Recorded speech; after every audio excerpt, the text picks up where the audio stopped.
So we've turned the water off whilst we've been away, so it just needs switching back on. So this is the storage unit. The key is in the kitchen, in the pot on the side.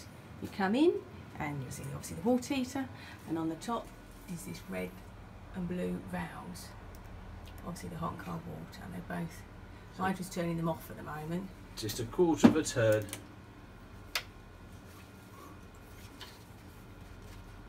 So a quarter of a turn anti-clockwise to turn on, yeah? Yeah. And when you turn them on, you'll hear the water rushing.